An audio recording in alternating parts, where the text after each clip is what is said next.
YCP హయాంలో 3 రాజధానులపై కౌన్సిల్లో రచ్చ. ఆ తర్వాత బిల్లు సెలెక్ట్ కమిటీ వెళ్లడం వరకు అందరికీ తెలుసు. కానీ అప్పుడు జరిగిన పరిణామాలేంటో తెలుసా అంటూ సంచలన వ్యాఖ్యలు చేశారు ఏపీ శాసనమండలి మాజీ చైర్మన్ షరీఫ్. ఆనాటి ప్రభుత్వంలోని కీలక నేతలు తనని తూలనాటమే కాకుండా దాడి కూడా చేశారని, ఎన్నో కుట్రలు చేశారని తన ఆవేదనను చెప్పారు.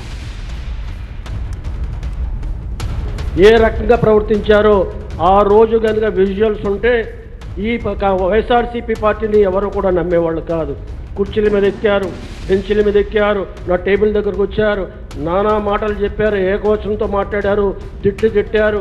నేను బయటికి వచ్చేటప్పుడు మరి బచ్చుల అర్జునుడు పాపం, అదే రకంగా మన అశోక్ బాబు గారు, వీళ్ళందరూ నాకు తోడుగా వచ్చి బయటికి వెళ్ళటానికి కూడా అవకాశం లేకుండా వచ్చేటప్పుడు, నన్ను బయటికి వెళ్ళేటప్పుడు ఎవరైతే ఒక మంత్రి ఉన్నారో ఆయన మంత్రి నా కులం పేరుతో కాకుండా నా పుట్టుక మీద కూడా ఆయన మరి మాట్లాడటం కాదు, నా గుండెల మీద చేతులతో కొట్టాడు.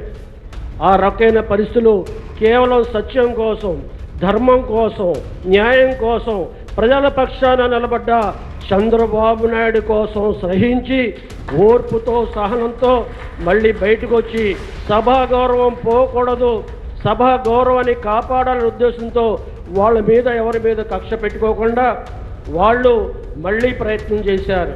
మా మాట వినలేదు కాబట్టి ఈ శాసనమండలిని రద్దు చేస్తామని బెదిరించారు. రద్దు చేస్తానని చెప్పడమే కాకుండా తీర్మానం కూడా చేసి కేంద్రానికి పంపించారు.